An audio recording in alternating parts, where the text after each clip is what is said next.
आज हम जानेंगे लेप्रोसी यानी कुष्ठ रोग, जिसे हैंसन्स डिजीज भी कहा जाता है। आखिर इसका सच क्या है? क्या आप लोगों को भी लगता है कि कुष्ठ रोग सिर्फ इतिहास की ही बात रह गई है? बिल्कुल भी नहीं।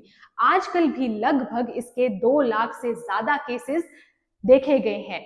ये एक उतनी इंफेक्शियस डिजीज नहीं है, लेकिन कम्युनिकेबल है, यानी कि एक इन्फेक्टेड पर्सन से हेल्दी पर्सन को ट्रांसमिट हो सकती है अगर उसका प्रॉपर ट्रीटमेंट ना करवाया जाए। अब जानते हैं कि इसको कॉज करने वाले बैक्टीरिया का नाम क्या है। माइकोबैक्टीरियम लेप्रे, जो कि एक स्लो ग्रोइंग बैक्टीरिया है, आपकी बॉडी के कूल एरियाज में ग्रो करता रहता है और इस डिजीज को कॉज करता है। अब जानते हैं इसके ट्रांसमिशन कैसे हो सकती है। तो ट्रांसमिशन हो सकती है एक इन्फेक्टेड पर्सन के ड्रॉपलेट्स के थ्रू, माउथ के थ्रू, नोज के थ्रू, अगर ड्रॉपलेट्स आप तक पहुंच जाते हैं।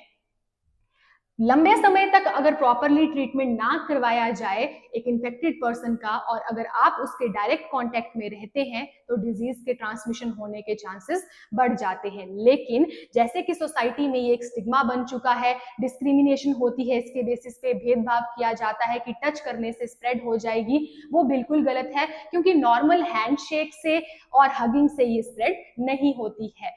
अब बात आती है सिम्टम्स की। तो सिम्टम्स क्या रहते हैं? स्किन के ऊपर रैशेस आ जाते हैं, नर्व्स की नमनेस हो जाती है, यानी कि बेसिकली ये नर्व्स को अफेक्ट करता है, और लॉस ऑफ सेंसेशन हो जाती है। रेस्पिरेटरी ट्रैक्ट्स में भी दिक्कत आती है, नर्व डैमेज ये कॉज करता है। ट्रीटमेंट की अगर बात की जाए तो मल्टी ड्रग थेरेपी दी जाती है, जो कि MDT है, जिसमें डेप्सोन, राइमाफ्लिसिन, क्लोफाजाइमिन पाई जाती है।